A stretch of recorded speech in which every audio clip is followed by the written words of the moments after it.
Friends, welcome again.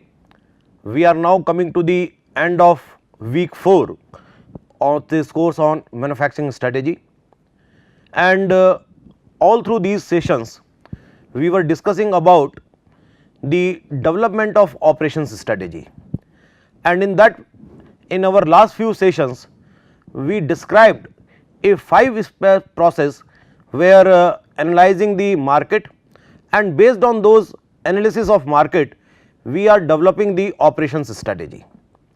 In our last session we discussed the characteristics of analysis of market, where we particularly focused that we need to identify that which markets we are going to serve currently, and then which market we are going to serve in future time.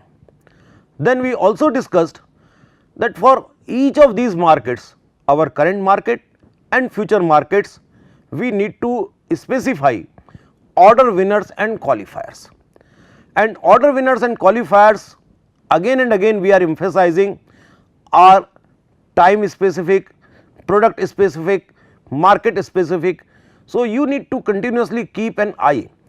This is one very important activity in the development of this whole operation strategy process, that you continuously need to keep a watch, need to keep an eye on the changing order winners and qualifiers, because whatever is the order winner and qualifier today, tomorrow it will be a different order winner and qualifier, and if you could not keep an eye on this, probably you will lose the market. To start this session, we can discuss some examples.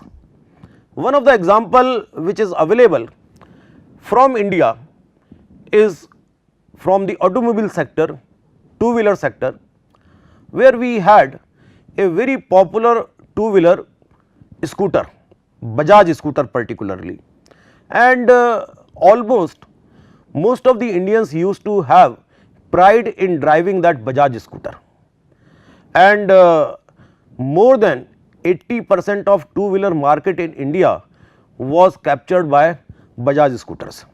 But Bajaj scooter could not identify, could not anticipate the future markets, that how customers in future will have different order winners and qualifiers, and slowly the whole Indian market shifted from scooters to motorcycles, and the Bajaj, the leading company, lost its market to Hero Honda motorcycles and then to Hero Moto Corp. Another example from India is Fiat cars. When we talk of Indian cars, only 2 cars were available in 70s, 80s. These were Ambassador cars and Fiat cars.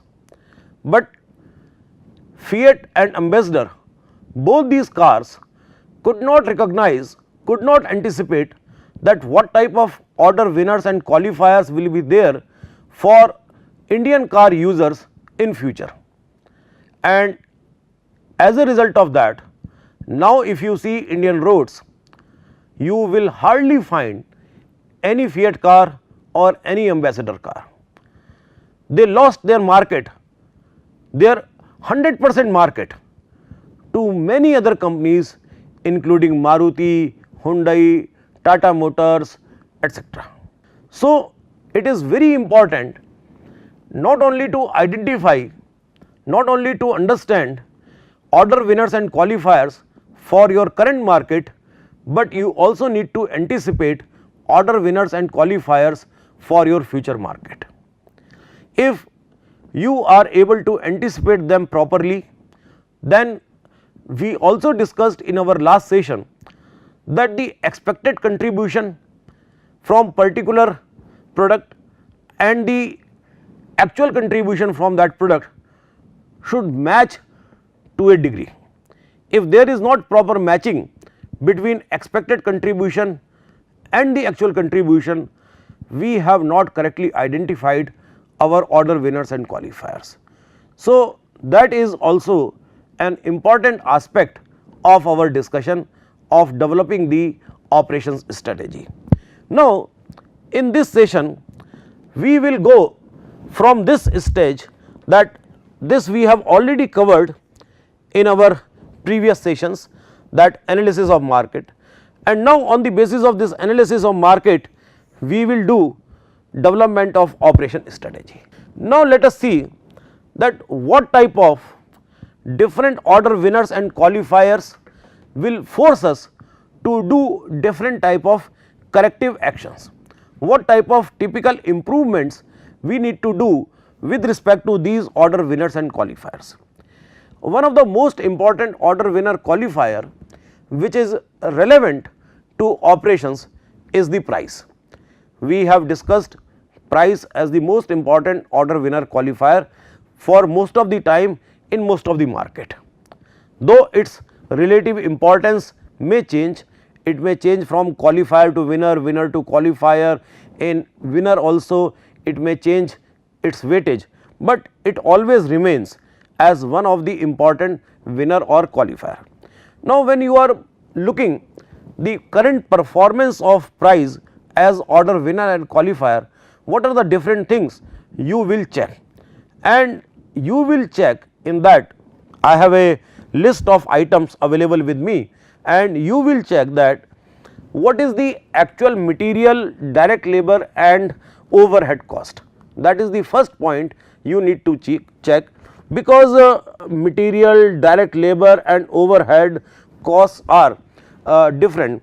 Most of the time material and overhead cost are the most important cost in your manufacturing, and the direct labor cost is not that much, because earlier we were having more labor oriented, labor intensive industries, but nowadays we are moving towards more automation. So, labor cost is continuously reducing, and it is the overhead cost and the material cost which is more significant or which is taking more share in the overall cost of manufacturing. So, you need to continuously review that what is the share of material cost. Rather you can have a small checkbox kind of thing, where you can see that over a period of time your current year, then your current year plus 1, current year plus 2 and so on.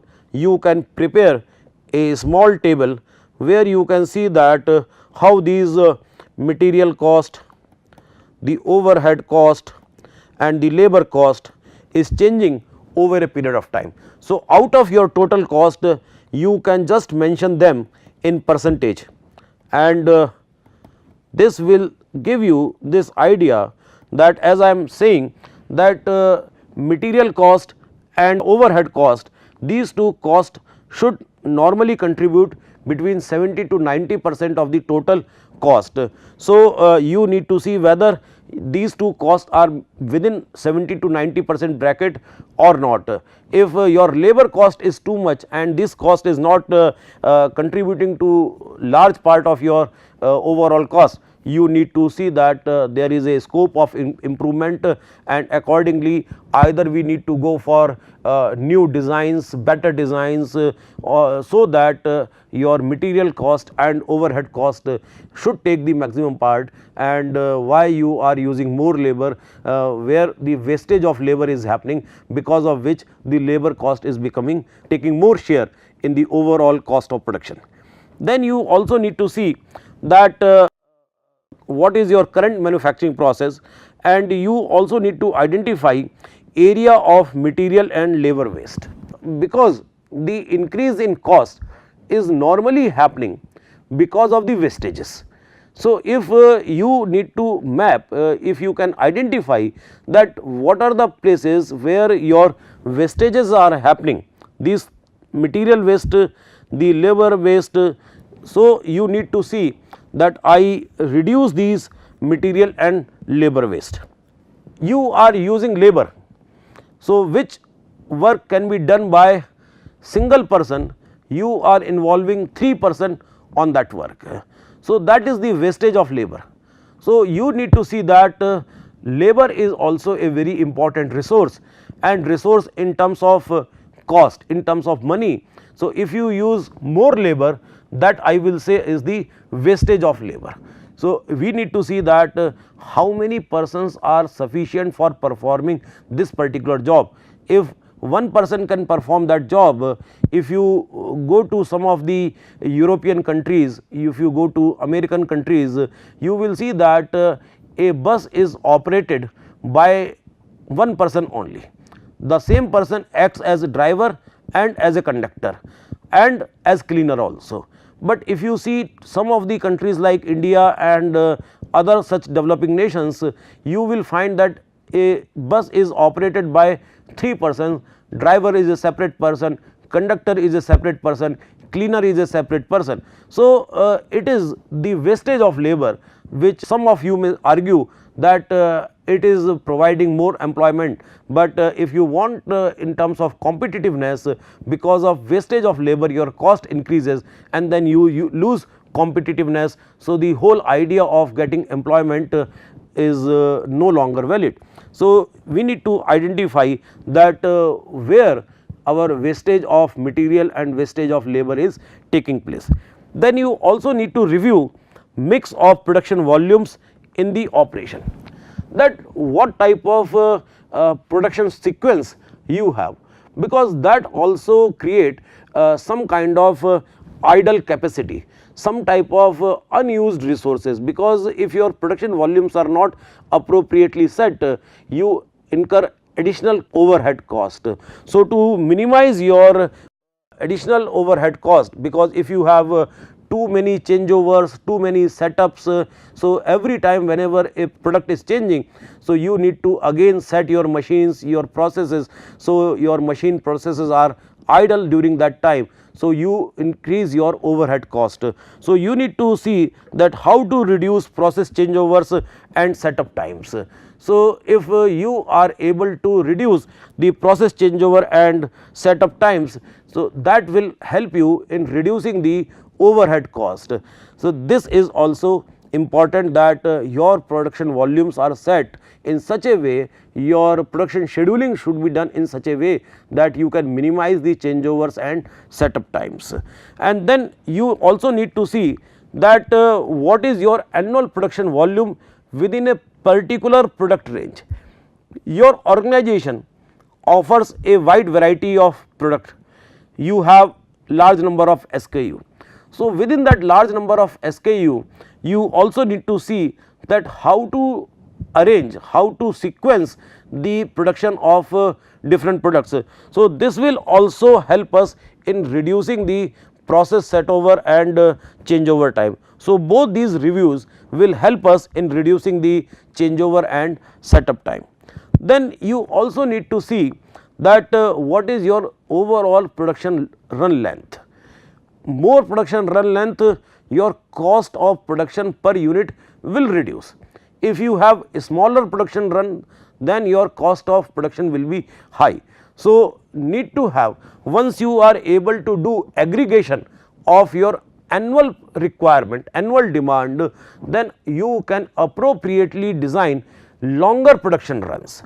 Try to have as long production run as possible, but again be careful that because of longer production run, your inventory should not pile up enough.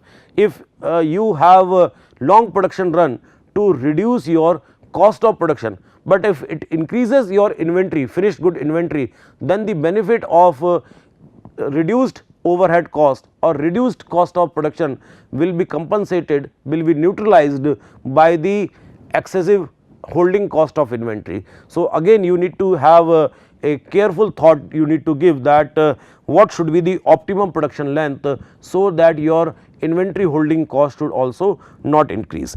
Then you also need to review that what is the per hour machine contribution, how much contribution a machine is giving per hour, so that you can think of maximizing the contribution coming from a machine per hour. So, that is also you can say a kind of a KPI, performance indicator, in the case of machine's productivity, that what is the productivity of your machine. So, machine productivity normally measured in terms of loading, that machine is 80% loaded, 90% loaded. So, if I say that machine is 80% loaded, it means that in 60 minutes, machine is producing products for 48 minutes. For remaining 12 minutes, machine was busy either in changeover or in some maintenance or in setup, etc. But for 48 minutes machine was giving me some output. So, that is the review of contribution per machine hour. So, that what is the productivity level of machine, and then you also review the pricing of your product, that how are you pricing your products, what is the margin and costing coming to you, and accordingly you will price your product. So, this review of product pricing is to be done to be in proper competition with your competitors. If your pricing is too tangent, then your competitors pricing, it may severely affect your market potential. So, it has to be in line with the competitors pricing.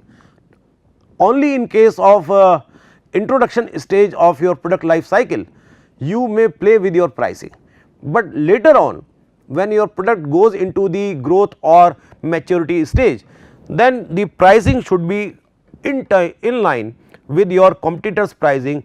It has to follow the laws of demand and supply. So, you need to review the pricing in context of competitors pricing for the similar kind of product for the similar markets. So, all these things will help us in taking some kind of improvement activities. You can reallocate your products across operations so that different operations may have different contribution to the products. So, how to have better production runs, longer production runs. So, for that purpose reallocation of operations can be done. Then you can do focus on markets as well as on resources, that whether you think of achieving more market friendliness or you want to achieve more resource optimization. So, you need to decide improvement activity either on the basis of one of them, but it is always advisable that you do an improvement activity which can take care both the things. On one side you go for optimization of the resources, on the other side you can keep your eye on the market. So, optimization with a focus on market satisfaction, understanding the market is most desirable thing while handling the price as your order winner and qualifier. The next important order winner qualifier from the operations point of view is the quality conformance. Quality conformance, we discussed that how to meet the specification, that is the meaning of quality conformance. Now, when we are reviewing the quality conformance as order winning qualifying criteria, so we see that what is the conformance level for products. So, you see conformance from the different point of view. One point of view is whether you are able to produce products as per the specifications, design specification. So, conformance levels for products. Then another conformance level is with respect to orders. The orders which are given to you by the customers, what is the conformance level to those orders? That may be not only to the product specification, but to the quantity, delivery time, etc. The location of delivery, that can also be the part of conformance to the order. So, all these things are the part of order conformance. Then customer and market conformance, that what your customer is requiring, what market segment you want to serve. So, are you satisfying with your specifications the requirement of customers and the market segment which you are trying to satisfy or not? Because many a times we divide market on the basis of some very simple criteria which is not giving you the indicator of quality. Like you say market of gender basis, they are male market, there is a female market. you decide market on the basis of location, Asian market, American market, African market. But this criteria, this way of segmenting the market is not good enough for my quality conformance. I need to see that what type of product characteristics my market requires. Now, if I divide a market on the basis of that there is a market which is looking for product on the basis of let us say I am talking of laser printer. So, there is a market which looks for 12 pages per minute. There is a market which is requiring double side printing. There is a market which requires heavy duty printing for image printing, the mark sheets. Now, this is the division of market on the basis of product characteristics. So, most of the time we divide market on the basis of those characteristics which are not relevant for the operations. And if I divide market on the basis of these types of characteristics, this is another important aspect of quality conformance, that if my market is requiring 12 pages per minute printing, so whether my product is able to meet that requirement or not. When my product is required to perform heavy duty color printing, so whether that type of color printing which is expected by product, I am able to deliver that commercial quality of printing or not. So, those things are the part of quality conformance, and obviously in that the concept of DPMO, defects per million opportunity, that is also to be continuously reviewed, that what is the expected quality level, and because I am not able to deliver that expected quality level, so my defects per million opportunity will be higher. So, I continuously need to see that how to reduce my quality conformance errors. The improvement I need to do is with respect to achieving more quality conformance, and techniques like Six Sigma are becoming very popular in achieving this quality conformance, so that I can minimize these defects and my DPMO performance improves. I achieve the Six Sigma level in my quality. And then I also need to see, when I am talking of Six Sigma, the other important thing is that I continuously need to improve my process capabilities, and I need to see that how can I eliminate the checking of the products once the manufacturing has done. If I have better process capabilities, I can go to the extent of eliminating the inspection after manufacturing. So, one important thing is to have Six Sigma kind of concepts, implement Six Sigma projects in the organizations to reduce the errors, and second level is that I need to improve my process capabilities, so that there is no need of inspection. So, both these things are my typical improvement kind of activities. Here I can say like concepts like Kaizen can be very handy to improve the process capabilities, how you have more capable products, more capable processes which can produce defect free products.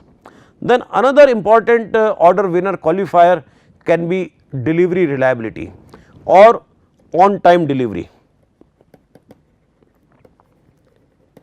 Now, when I am talking of on time delivery, there are large number of parameters which you can analyze, which you can review to see whether you are achieving the on time delivery or not.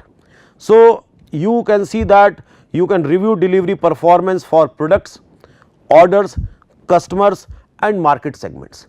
Almost for all the things you can review the delivery performance for which we were reviewing the quality conformance. So, that is our point number 1. Then you can also analyze and compare that what is the customer requested and what is the actual delivery lead time. So, customer has requested 30 days, you delivered in 31 days. So, what is that gap coming between the requested time and actual delivered performance? So, that is again a very important thing, that you can continuously keep a track whether we are able to achieve the requested time or we are always overshooting that requested time. And therefore, we need to improve our scheduling activities, we need to improve our process reliabilities. If more reliable processes are there, then we will be able to give a more realistic, reliable delivery date to our customers. And sometime we need to hold inventory that will help us to fulfill the customer requirement off the shelf. So, at which stage inventory holding is required to fulfill the customer requirement with more reliable delivery schedules. Then delivery speed is also a very important criteria nowadays, how quickly you can respond to customers request.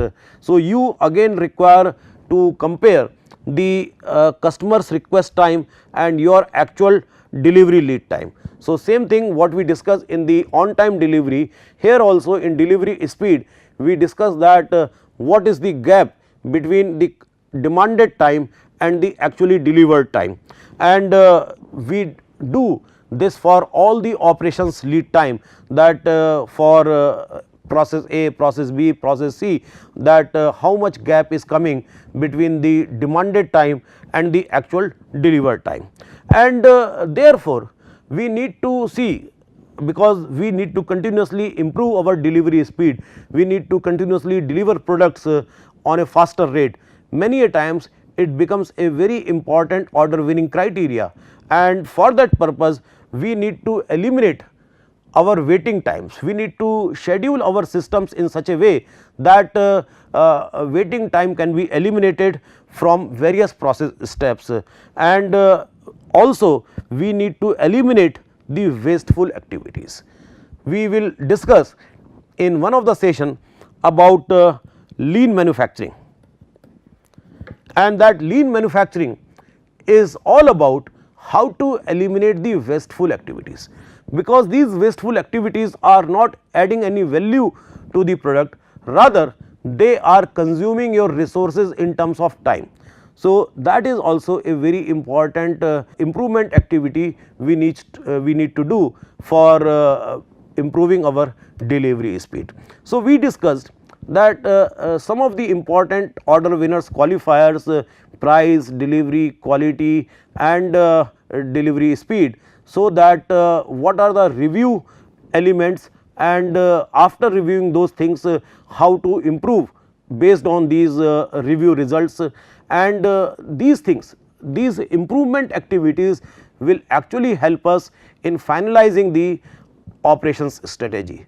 So, with this we come to end of this session, and we will continue from this point, that how to develop your operation strategy based on these review results, and how to synchronize various improvement activities in our efforts to take advantage of manufacturing. Thank you very much.